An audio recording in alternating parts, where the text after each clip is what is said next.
The Phillips Curve. For those not in the know, it's the graph that everyone refers to when they want to show that inflation has a direct causal relationship with the unemployment rate. If unemployment is low, wages will go up. But is that the case? Many are now asking, is the Phillips Curve actually dead? Today, we'll talk about how it has never been more relevant, provided you understand what William Phillips actually said. And most of us have got that wrong, probably even the central banks. It's the Debunking Economics podcast with Professor Steve Keen. I'm Phil Dobbie. Welcome along. So the Federal Reserve in the United States has just published a paper called Who Killed the Phillips Curve? A Murder Mystery, as though it's dead. So is it dead? That is the question we're asking today. It was 1958 when William Phillips made his observation about the relationship between unemployment and inflation. Mario, in fact, one of our listeners, has asked for a bit of a deep dive into the theory and whether it still stacks up today, given that wages worked very differently in the 19th century to the way they do today. And of course, in between, we had, big union power, which doesn't exist anymore. And yet the principle of the Phillips curve derived from the relationship between unemployment and inflation is still used today, perhaps wrongly, by central banks when they're determining how to keep inflation in check. So, Steve, I guess the point to start with is that the Phillips curve didn't talk specifically about general inflation. William Phillips didn't really make that his focus. His relationship was just between the demand for labour and the price of labour, rather than extrapolating it across the broader set of prices in the economy, wasn't it? Well, yeah, he was actually, the general position that he made was that there'd be some relationship between the price of what he called factors services and the level of economic activity. And that is something which is stock standard in everybody from Karl Marx to Milton Friedman. So I find it laughable the way he's been treated. In fact, that paper saying who killed the Phillips curve, a better question is who killed Phillips or killed his reputation, because the man was a far more sophisticated thinker than this caricature of the Phillips curve implies. And in fact, if I had to pick who the mainstream has caricatured more badly, worse, whatever the correct phrasing is, then in the history of economic thought, it wouldn't be Keynes, it would actually be Bill Phillips. Because when you look at where he came from, and you've got to look back to his, not just the one paper. I mean, neoclassicals, I doubt that any of them have ever read the original Phillips paper. It's too old, 1954. That's before their parents were born. They haven't even thought about this stuff. But when you read his entire body of work, he was trying to do, using engineering concepts in the 50s, what I'm doing now with Minsky, which is bring dynamic modelling into economics. And yes, you got to. I'll stop the rave now. Let's go in detail to that over time, because there's just no way that not only the way he's being caricatured, but the way he's being resurrected in this Fed paper bears any relation to his original work. Well, isn't this another example of where everything has to be flattened? It has to fit onto two axes. If there's a third axis, we can't cope with. we can't cope with that because it won't fit into a textbook. So we flatten everything down to two axes. And this is just an example of it, isn't it? Because, it was all about the dynamics, wasn't it? It wasn't the relationship between just wages and the demand for labour. It was also how that demand for labour was changing. So he basically said wages will go up. If there's a tight labour market, demand for labour is increasing rapidly. Difficult to show that on the graph. And the price of goods, particularly imported goods, is rising rapidly. So, of course, all three of those conditions apply today. So if they're saying the Phillips curve is dead, they perhaps need to go and check those conditions out, because it seems like actually right now the Phillips curve is alive and demonstrating itself fully. Yeah, calling the Phillips curve for a start. I use linear Phillips curves just for simplicity when I'm doing my dynamic modelling, because this is one Tyrone explains very well in his series on using Minsky for modelling. If you have linear behavioural relations, then the non-linearity in the model is determined by structure. And that's really a useful way of finding out what's actually happening inside the model. What are the structural dynamics of your system? But you bring in non-linear relationships for realism, because nothing is linear. Your desk isn't linear, because if it was, it'd spread off to the ends of the universe. It ends at a certain point. So everything in the real world is non-linear.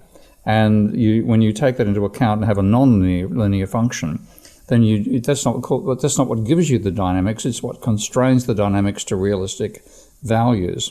But long rave, when you look at what Phillips had to say, first of all, he said the relationship between the level of employment and the rate of change of money wages would be highly non-linear, but he applied that to everything. He applied that to raw material costs, so to capital inputs into manufacturing. And when you take a look at the paper, the relationship between unemployment and the rate of change of money wages in the United Kingdom, 1861 to 1957, you find, as you said, that he had three factors, and these are right on the first page. The first one, the demand for a commodity or service, not just labour, is high relative to the supply of it. We expect the price to rise. And that applies to everything in neoclassical theory, to Marx, the works.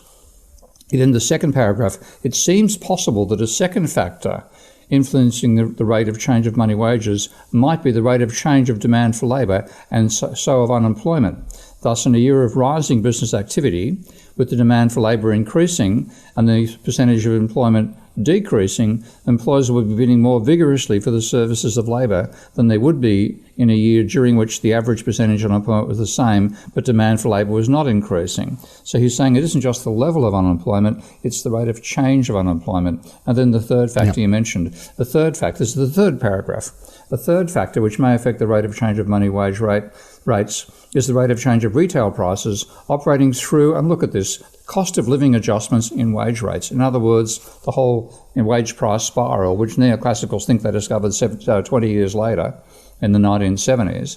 And there it is in Phillips on page 1 of this paper they haven't read. You didn't have to read too far. That's right. Exactly. And bang, bang, bang, there we are with all of those things today. So is he saying then on that speed, the fact that the speed of change matters? So if you had an economy with an unemployment rate stuck at, say, 2%, the wage pressure would be a lot lower in that economy than an economy that is transitioning from 4% unemployment down to 2%, even though in each case you end up with the same unemployment level. It's the transitioning that is creating that demand. I guess that sort of makes sense without thinking the maths behind it. If things are changing, you don't know how far they're going to change, so you're going to react to it. You're going to see all the reaction just as the dynamics kick in. Yeah, you're extrapolating the change that you're seeing right now, and we all do that. We extrapolate current changes future, and that was one of Keynes's major insights, that people do that, even though we use the rate of change of current prices as an indicator of future change. Even though a cursory examination of past history would find this is an unreliable guide.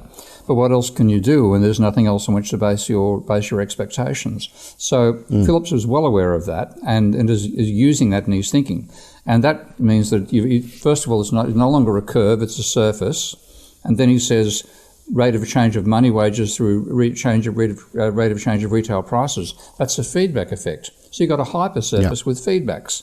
And that was the sort of thing that if economists were actually empirically driven rather than ideologically driven, they would have taken these ideas of Phillips and extended them past the data limitations of his time and the modelling limitations of his time. Instead, they tried to kill the whole damn thing because it ended up effectively arguing that you couldn't control the rate of inflation using interest rates. And of course, that's what they were trying to do with their neoclassical models. And the thing about the rising costs, which, I mean, he talked about it being import costs, didn't he, more than anything. But whatever it is that's pushing the price of goods in the shop, you've got to meet your standard of living, and that's so people that pushes wages up, which is exactly what we're seeing now with the potential of creating some sort of upward spiral.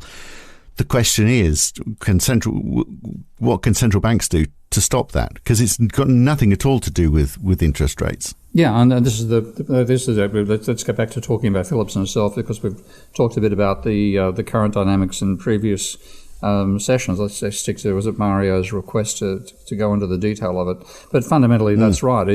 You've got them; they're floundering right now because all their tools, even though they're not aware of it, they think their tools are designed to shift people's expectations of inflation. And this is all the Milton Friedman stuff that began the rot from the bastard Keynesian to the total bastard neoclassical economics of the last 20 or 30 years. was this shift in saying that it's all about people's expectations of inflation that actually caused the rate of inflation. And that came out of Friedman's The Optimal Quantity of Money paper at much the same time that Phillips is doing this decent empirical work. That was the moronic rantings of Milton Friedman. But yeah, there's such sophistication to Phillips's work. And it's to me, it's just a travesty the way his ideas have been treated. So Steve Keen, a big supporter of William Phillips, and if you want to hear the rest of that discussion, there's another 20 minutes or so that we talk about it for.